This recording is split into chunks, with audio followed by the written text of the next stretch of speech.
بسم الله الرحمن الرحيم.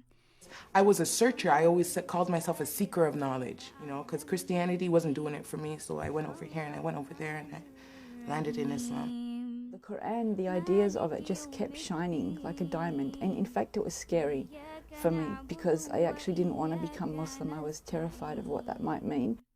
I don't think I thought I would convert. I think I wondered if I ever would. When I decided to become a Muslim woman, now I had to start thinking about the reactions of others. Am I going to care? Is it going to affect me? I prepared myself with thick skin. صدق الله العلي العظيم.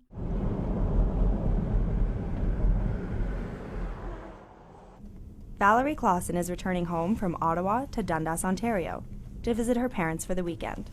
Valerie is 26 years old and a Muslim convert. She's part of the fastest growing religion in the world and in Canada. Today, Islam is the second largest religion in the country. But despite its growing presence, it hasn't been an easy move for Valerie. She's confident in her decision to convert, but it comes with challenges and a dose of heartache. She grew up in a Christian home, and her family is struggling to come to terms with her choice. I've been a Muslim for 6 months approximately. I converted in April of this year.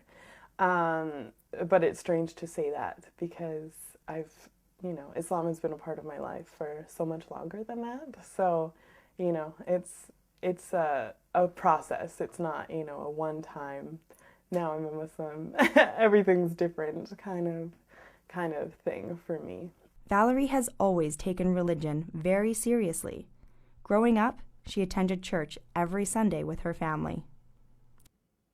I remember going to a conference, a youth Christian conference in Toronto, and we parked in a parking lot next to a mosque. And I remember seeing all these Muslims leaving the mosque and thinking, oh, they're just, they're so close to the truth, but they're missing the key of Jesus as the Son of God, the Savior, the Messiah. In university, Valerie majored in religious studies. It was here that she started to take an interest in Islam, both in class and out. Valerie learned the pillars of Islam in an Intro to Religious Studies course, but her interest peaked in third year. That's when she started dating Noab, an Afghan Muslim. I dated him for 6 years until now, so people have asked me all along the way, will you convert? Do you have to convert? Do you want to convert? And I always tried to give the same answer, and that was I would only convert if I came to realize that I believed it. I didn't want to involve him in that decision making at all because I didn't want him to ever have the expectation that that's what the outcome would be. I told him, you need to operate your decisions with me and our life together on the assumption that I will never be Muslim, ever. I remember on the day that I converted thinking, I can't deny that this is where I'm at. Valerie's stepfather, Mark, is supportive but concerned. It's still a topic that's too sensitive for her mother. I have a fear of my daughter losing herself, being oppressed in this culture. And I remember at one time Nawab coming to the driveway to pick up my daughter, but not coming to the door. And I'll be honest with you, whether he was a Muslim, a Jew, a Christian, a Buddhist, or a Hindu, I would still say, you come to the door and you pick up my daughter. And actually I had that conversation with him, and now he does. But I had to do that, which I would have done anyway as a parent, but I did it also with this backdrop of my fears of losing my daughter to a religion that may oppress. Strangers can't tell Valerie's religion by looking at her, but Bianca Beckford is easily recognized. She converted 2 years ago and wears a headscarf known as a hijab. Bianca's husband had converted before they met, and they recently got married in a mosque in Toronto.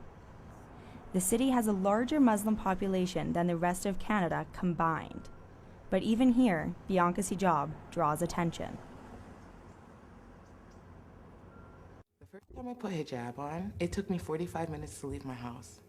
45 minutes of just looking in the mirror. I could probably tell you every crack and crevice on my face because I was just like, okay, if I do this, that's it. Like, you know what I mean? This is it. Like, I'm gonna have this hijab on and I'm gonna be recognized as a Muslim. Next stop, Old Brook Road. So one lady on the bus gave me the dirtiest look, and you know, you're doing the pan view. You're just on the bus and you're just looking around and you just catch. And it was just like, whoa. I looked at the lady, I was like, whoa, lady. I said, there is no reason for you to look at me like that. You don't even know me. As Bianca waits for the bus, a woman approaches her. The conversation starts off friendly, but turns to pointed questions about her hijab. It happens so often that neither Bianca nor her husband are surprised. See, Bianca is Jamaican. The other women, they're Jamaican, right? So they get to talking and she hears that she's Jamaican, so automatically it becomes, what makes you a Muslim? And she's explaining why she's a Muslim, and she's saying, no, Jesus is the only way. The older people from my culture were very hard on me, strangers. Like, you know, just very hard. The looks people give you, like you're the lowest of the low. Catherine Bullock knows this reaction all too well. She is an expert in Islam at the University of Toronto and has published several books on the subject of Muslim women in Western society. She embraced Islam in 1991. If it was a different religion like Sikhism or Judaism, nobody would particularly care, but because of Islam's special place as sort of the enemy other in Western consciousness, it makes the conversion experience potentially really traumatic. It seems to me that there is the bulk of the stories you'll find in the mainstream media are about the veil as an oppression, and they'll find women who did find it oppressive or countries where it is oppressive, and those little stories will be blanketed out to stand in for everyone, so that the scarf stands for Muslims and Muslims stand for Osama bin Laden. I had a lot of stupid friends, like, you know what I mean, that have kind of fizzled out of my life since then because, you know, their minds, it was just, yeah, they'd ask me stuff like that, like, are you going to become a terrorist? Does that mean you're going to start bombing places? And, like, you know, are you going to, or does that mean that you're never going to speak anymore? And, you know, the conception of Muslim women is they're very docile, they're very introverted, and, you know, and I'm just not that type of person. And so everybody thought I would become that type of person because now I'm Muslim. But Bianca may have thought the same thing before she converted. She admits she didn't always have the facts on Islam either. What I knew about Islam was that the men beat the women up, and that the women had to walk 3 feet behind the men. They were totally oppressed, and that they were tyrants. One of Bianca's best friends in high school was Muslim. He challenged her to learn about Islam. Bianca says she learned about the difference between culture and religion. And after reading the Quran cover to cover, she decided to convert. But not everyone is so open-minded. While Valerie's stepfather, Mark, is cautiously supportive, her dad and his wife want nothing to do with it. He's taken to Facebook to post links to anti-Islam articles, including propaganda like this, which paints Muslims as violent terrorists. It really hurts. I think it feels that they must not know me or what I'm, you know, how intelligent I am, how cautious I am, you know, how thoughtful I am and how thorough I am. I don't know how they think that I would just jump into something so serious without really having given it a lot of thought. So there are these pressures, and not everyone survives them actually.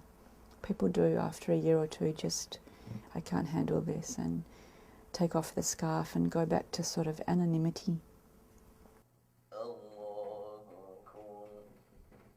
For Zainab Pike, it's a lifetime commitment. She converted in 1985 while living in Toronto and stayed committed to Islam when she moved to Peterborough about 5 years ago. But being a small-town Muslim was an entirely different experience, especially for a white woman. Coming here was quite a cultural shock, though. It's like coming to another planet, let's say, because it's so one-sided in terms of it's not very multicultural. I wish that people would ask me questions instead of just staring all the time, because that was something that was a little bit hard to get used to. Even though I was used to it in Toronto in the beginning, people used to stare a lot. But here, definitely, they stare like all the time, like constantly. Zainab is the only female board member of her mosque. The mosque was converted from a church about 10 years ago. Zainab has been married twice, both times to Muslim men. When she moved her children to Peterborough, her daughter was the only Muslim in her school. Now, as the congregation grows, the mosque is looking for more space. Zainab is deeply involved with her mosque, but other converts say it's hard to make a connection in the Muslim community. Converts often stick together. I have a lot of friends who are converts, so it's funny because I really am closer with a lot of white Muslims, you know. I'm really fortunate to have that in my life. None of these converts have met, but their challenges are the same, and they face them head on. They stand up for their choice, simply by living as Muslim women. But if people really see you out there, that you're involved in the community, the wider community, that they really can like put a face on, you know, your, let's say, local Islamic community.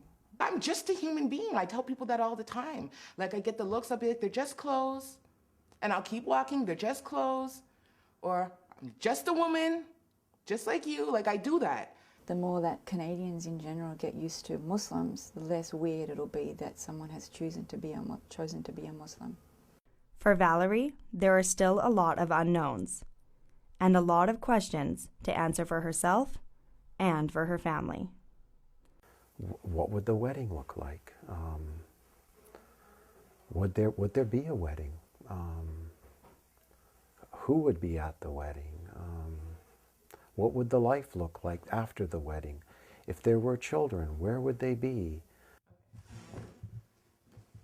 From the time of conversion, I have not known what that will mean for my day-to-day, and that will be true for the rest of my life. Do I know that I would be a good Muslim? I don't know.